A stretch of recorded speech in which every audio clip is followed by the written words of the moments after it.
Hi guys, welcome to Didedi's Crafty Corner. This is Diane, and today we're going to be playing with some Lawn Fawn stamps. I have picked the Fruitful Friends from Lawn Fawn. This was an add-on from springtime or summer. I'm not sure, probably summer. And I'm also going to be using some speech bubbles from one of the Simply Celebrate sets. You can use any speech bubbles or fruit stamps you may have to recreate this look. And when I start stamping, I always stamp my images out on the paper that I'm going to be using, and I do a test coloring. The reason I do that is to figure out the colors that I want to use. And I use the hex chart by Sandy Aldnock for my colors, but I like to pull them and then test them. So like for my bananas, I really wanted there to be a little green and a little brown and the yellow colors of the banana. And when we got to the oranges, I wanted my orange to have a little, a little bit of red, a little bit of orange, and have a highlight in the middle. So the middle is where I'm going for this card, for my light source to be in the middle. And that's just a place to start. It doesn't have to be that way. It can be wherever you want it to be. Here are the colors that I chose to use for this project. I'm going to bring them up just a little closer so you can see them. You can screenshot them if you would like, and let's get started. All right, to do my coloring, I'm going to be using the Hammermill Premium Color Copy Cover in 100 pounds. I like this paper because it has, well, I like it for a couple of reasons. One, it's made in the United States, and I really do enjoy that. But as you can see, it has like a little shiny film on it. This paper is fantastic for copic coloring, in my opinion. It's one of the papers I use. I do enjoy using the 80 and the 100-pound both, so whatever you can find, if you like it, it's a good price paper, and I really do enjoy the quality of this paper. So we're going to be taking a piece of this. We're going to be using Memento, our stamp set, and I'm going to use a block for this, so I'm using my handy dandy little Sizzix foam pad. You remember these, right? Love it. I use it, as you can tell, I use it all the time. So we're going to go ahead and use that. So I have arranged my stamps on my block the way that I want them. I do want my little orange to be first. I think I'm going to cut this out with a postage die stamp. So I have taken that stamp and I've laid it on here just to make sure that my little scene will fit in it. And if I decide not to use it, well, it'll still be a good size for the front of a card. So I have put all three of these down, and I'm going to try to stamp them together with this stamp, and I'm going to be using Memento ink. Now, I have already stamped these out as I showed you in a trial, so I'm pretty sure they're conditioned enough, or that all of the little powdered stuff is off, so I don't think I have to worry about that. We're going to try to get a good impression first time around, but I did cut my paper into 4s. So the thing that I look for is, one, I like to stamp down onto the stamp, not the stamp onto the pad. I feel like I get a better impression that way. And then I like to stamp straight down on the paper. I'm going to try to get this as even as possible, and I just like to hold it down there for a second.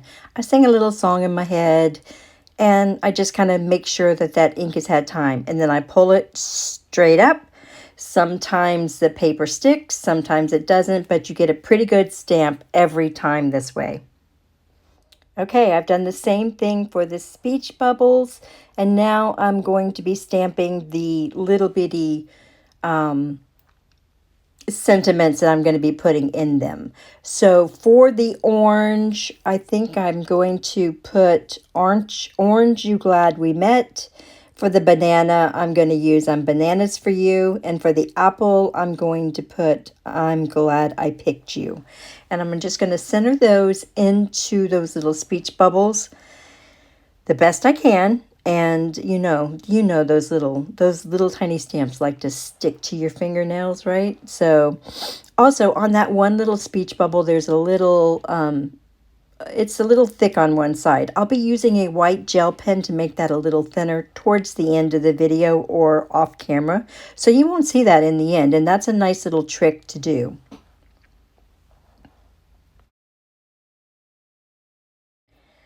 I'm going to pick it up with my block, and I'm going to be using the VersaFine ink for, I did use that for the speech bubbles. I'm also going to be using that for the wording. I just like, it's a little more delicate and doesn't make quite as thick of a line.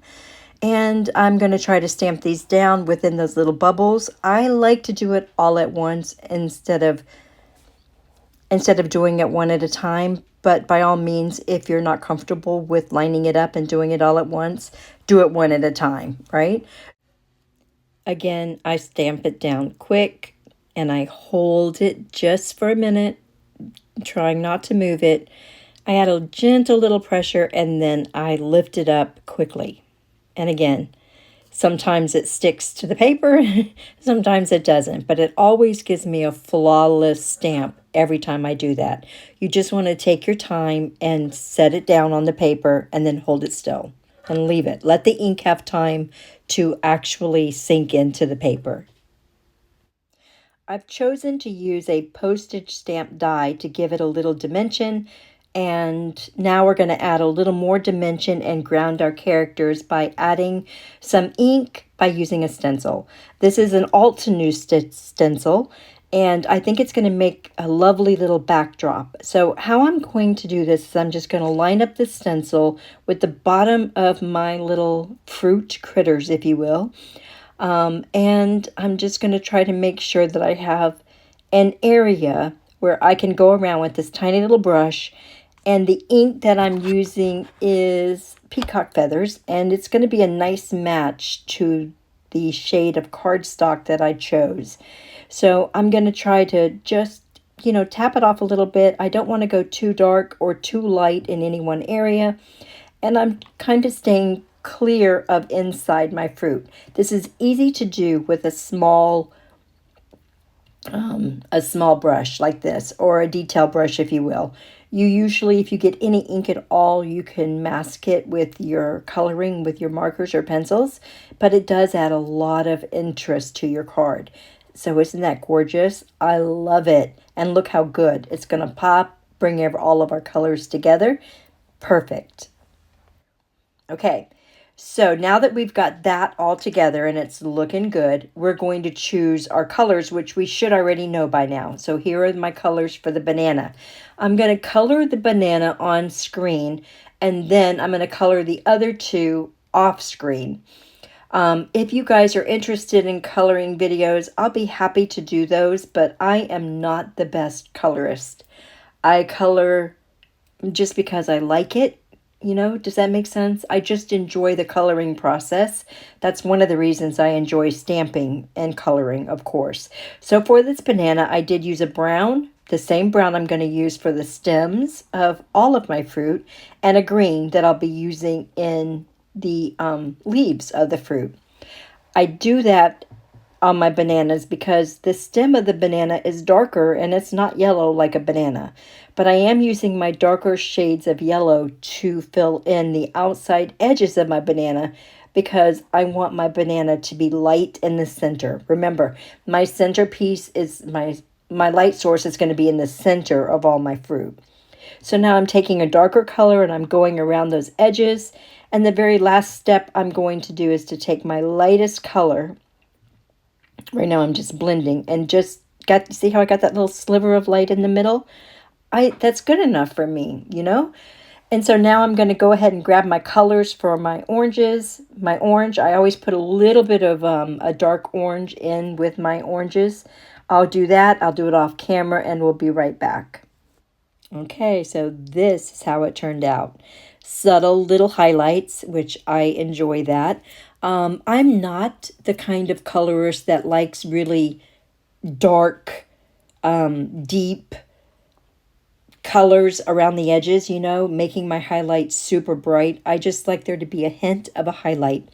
And if you wanted to add more, you could add your little white gel pen and add your little highlight right in the middle of your fruit or wherever you want your highlight to be. That's super cute. I'm not going to do that in this card. I am using a tape runner from scrapbook.com. I like it. I like it okay. I have a big tape runner as well. the pink one that we all have that they're not making tape for anymore, but I do have some tape for it. I might use that in the future. I'm not sure. So I'm just going to eyeball this the best that I can. I did buy a new mat for this year of taping. It is the Ulta new mat. It is on sale right now, by the way. So if you need a new mat, I love it. I love that it has those two little card areas in the middle, helping me to center up my filming, if you will. So this is how this card turned out. I hope you guys enjoyed this video. I will be back with you in a couple of days with another video, and I hope to see you then. I'm going to put a little video thing at the end here of a video you might like to watch, which also includes Lawn Fawn stamps. And I will see you in the next video. Bye now.